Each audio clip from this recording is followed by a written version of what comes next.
What is up, YouTube? ACJ here, who forgot that he doesn't have his headphones in because things. Uh, we have the last, well, the next wave of cards from our favorite set, Photon Hypernova. And basically, we are going to have a conclusion to the war against the Desparia between Albaz, the Sprags, um, Dogmatica, and a whole bunch of other monsters that have been released to continue on this amazing story that you would never expect to get in the main set. You always think it's something like more dual terminal and stuff like that. But Konami surprises you with all these twists and turns and how amazing the artwork has been and how much of a conclusion to it has been. With that said, the card effects are amazing and they definitely do sprig up a ton of variations between light and dark, tons of fusion, tons of extra deck monster, tons of extra deck disruption, tons of extra deck support.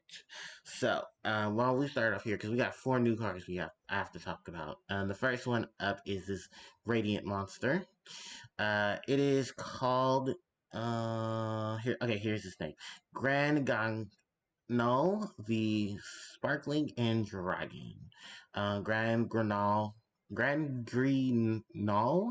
the Finale Dragon. Okay, that's its announced translated name. Level 8, Light Attribute, Spellcaster Fusion Monster with 2500 attack and defense. Requires one Blazing Cartestia, the Virtuous, and one light or dark monster. You only use this card's first and second effect once per turn each. If this card is fusion summoned, you can send one level 6 or higher light or dark monster from your deck or extra deck to the graveyard. If a monster or monster is summoned by an opponent's activated monster effect, you can banish this card from your graveyard or field to send summon one Dogmatica monster from your deck or one Desparia monster from your extra deck. So yeah, this thing has pretty Morales effects. I do want to apologize because I have not talked about this monster.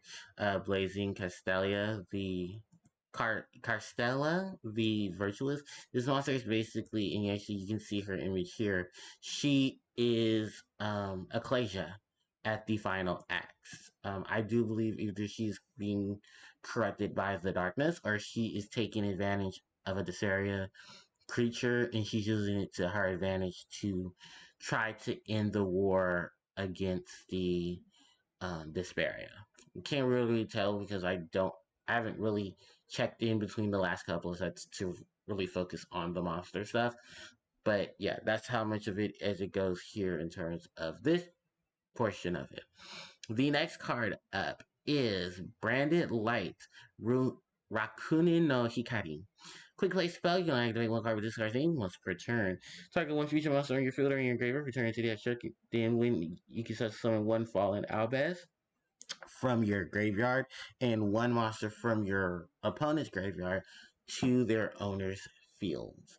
And in this image is the image of what seems to be Albaz reaching out to Ecclesia as they are falling from the sky. And if you notice, this beautiful necklace is the necklace that Fallen of Albaz has given Ecclesia. And apparently, through the things that she's been through, she still wears that particular necklace. Very beautiful artwork with the tragedy that is unfolding. The next card up is Branded Inventrability. The Branded Lead is a segment of what this card is going to be translated into. They're not particularly sure what the translation is in terms of English, but once you continue this trap card, and it says once per turn, when your opponent activates a card or an effect that targets one Bystial monster you control and no other cards, or they activate a card or an effect in response to the activation of your Bystial monster's effect, you can target one light or dark monster in the graveyard and banish it, and if you do, negate the activated effect.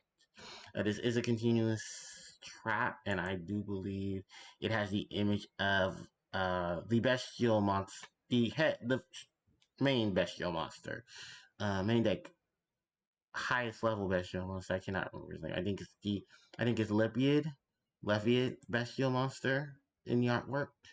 Okay, and then we have one more card. Of course, this is the Sprite monster, because there is Sprite Kit in the card's artwork, and Albaz riding on one of the arms.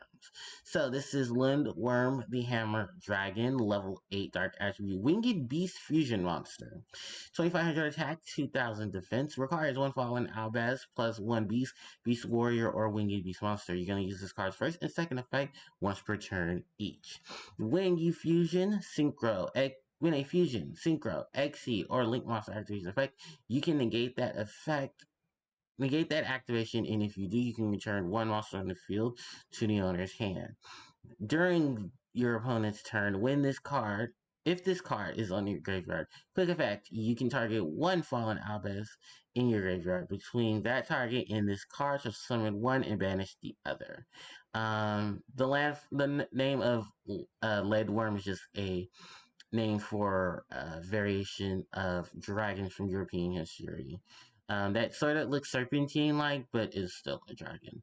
And ironically enough, this monster's name does encourage of that legendary beast. So yeah, that is pretty much all of the 4 new particular cards. So going through each of them, yeah, you're gonna have a lot of interaction with light and dark. I'm pretty sure many of you are thinking, what is it? Dogmatica, um, variations, Shaddoll variations, and even variations of Invoked, because of how much of this really focuses on the fusion aspect of it.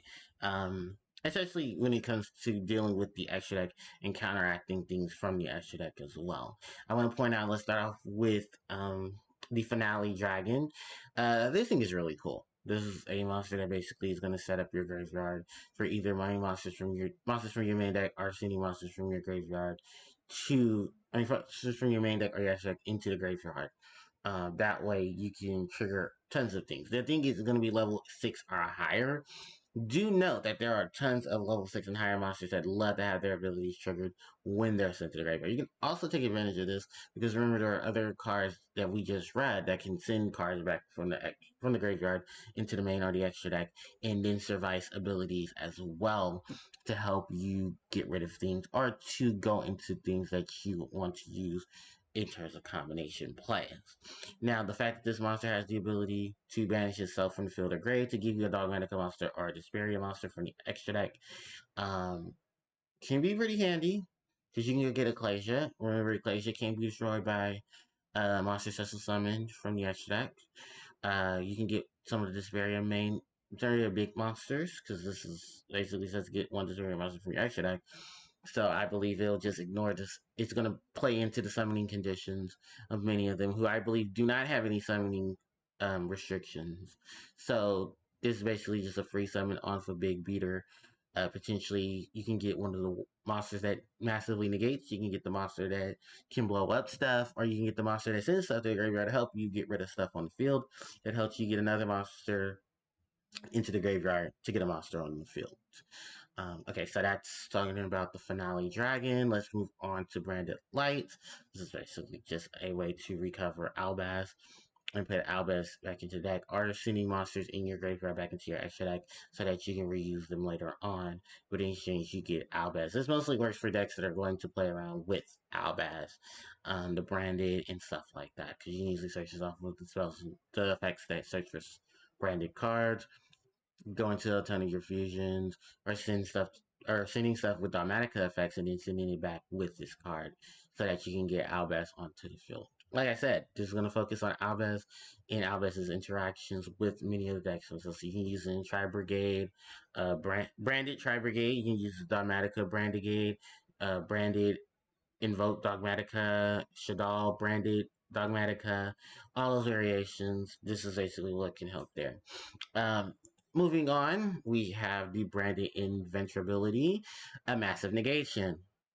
Even though it may be a one single type of negation, but it's more focused on the Bystial. Like I said, the Bystials even have support cards to deal with fusion setup, and this is basically a way to retrieve or not to retreat, but to deal with problems on the field uh, that you don't want to deal with. Remember, some of your monsters are going to be really useless while they're in the graveyard, so some of them can be now become even more beneficial with a card like this to help you negate the activation of an effect so that you don't have to deal with it. You can easily use this on normal spells.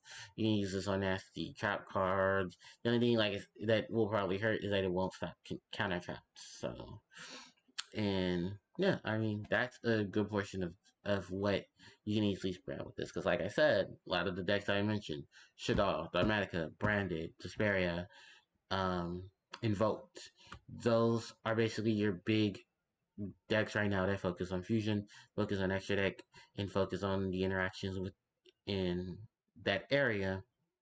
And this card just takes advantage of that. Oh, I forgot about the Bystial as well. Bystial, I have to add that to the lineup there. And then let's talk about the landworm, the hammer dragon. So, the first thing is, and everyone is also agreeing with this, is its first effect.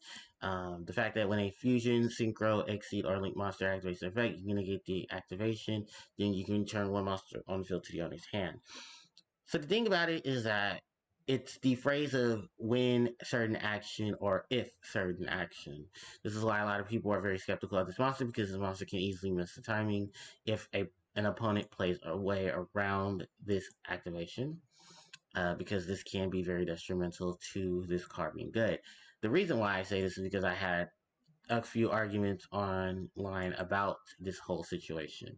And I do want to point this out. If a card says win over if, that means that the wind effect can be disrupted and then you won't get an effect. Let's look at the entire Gusto archetype that has a ton of recruiters that unfortunately cannot trigger their own ability because unfortunately they have to deal with the fact that because they say when as opposed to if, they're not going to get their effects and things can disrupt their timing to when they won't be able to get their effects. So if, say for instance, you try to call the Haunted one of the monsters in response to the monster's effect activating, that monster has to be in the graveyard. For instance, I think it's one of the little low-level tuners. If that monster is moved from the graveyard while it's trying to trigger its win effect, it's not going to trigger. Another example is let's think outside of the main archetype. Let's think about some particular cards. Magical Dimension. If it works on particular monsters that would try to trigger their abilities, unfortunately, because of how Magical Dimension's effects are, it will make a monster miss the timing. Two examples are Pinton the Dark Clown and Fortune Lady Light. Fortune Lady Light will miss her timing because of the abilities that are granted to Magical Dimension. So even if you chose to not destroy the monster, you still will miss Light's effect to trigger her own ability because unfortunately Magical Dimension happens to be one of those cards where you would rather have it. You definitely do need another monster to help you support that interaction with Magical Dimension. There's also the factor of that because of how the card is worded, that's also interrupting her ability. So it's the win versus if situation. Because Sangan, a monster who has if this monster is sent to the graveyard, then you can search out for a particular monster of the particular requirements of attack or defense of attack and add it to your hand because that monster's effect is an if and not a when, that monster is always going to get its effect no matter what change into the setup. Because once that monster was sent to the graveyard, its effect triggered automatically because the if factor, not the when factor. So it is going to be strenuous to play around with this card. And for those who don't play in the TCG, let me put it in perspective. The LCG and the TCG have two different sets of rulings, and at times there are going to be things that the OCG rule will happen, and the TCG will say no, it doesn't happen. Till they come to a consensus of both of them having a middle ground, which that's never going to really happen. The win effect is going to be different for one aspect of Yu-Gi-Oh, why it's not for the other. And when they go to Worlds, if a player did play a card like this, 9 out of 10, this card's going to have to be in the middle of when they're going to have to choose either it's TCG ruled or OCG ruled. So do be in mind of that. The other effect itself is perfectly fine because it's a if effect. And it's a quick effect as well to target an Albaz and another monster, bring one card to the field and banish the other. That's that's Yu-Gi-Oh! In a nutshell, and with half the shit that goes on. But yeah, it is something that I did want to point out because I know some people are going to ask about it. And I know a lot of people are talking about it because this can be an amazing card. It really can. The problem is that it's going to have to deal with a lot of other things that will try to negate it or will try to force its effect to not be null and void. Now, if Konami does start to change the win situation and say that even if it says win or if, those effects will still happen, here in the TCG, that would be great. But because it's not, that's why, like I said, particular art type, particular situation, spells, and traps, certain cards will not work. So that is unfortunately how it is. But yeah, this is pretty much it in terms of me addressing these 4 new cards from Photon Hypernova. I hope you branded Dogmatica, Desperia, Shadal invoked players are ready for this. Jesus, that is a mouthful of cards. And just sort of point that I do want to make, of course, yes, that does include monsters that are not part of the archetype that have beneficial effects when they're sent to the graveyard. One particular is Elder Entity Nest, who her ability, as we all know, is that when she's sent to the graveyard, she can destroy 1 card on the field. So combine that to how things are going, and of course, that just helps you clear out things there. But with that said, that is basically it for today's video. Thank you guys so much for watching. I really do appreciate it. You guys are awesome. If you guys have any questions and stuff, you can leave them in the comment section below. Don't forget to like, comment, share, and subscribe to the channel, as it helps out tremendously. You can hit me up on social media. My social media links are in the description box below. And of course, hit that notification bell so you guys can be informed of when I upload more content to the channel. Thank you guys so much for watching, and I'll catch you awesome people next time. HPJ, signing out. Take care.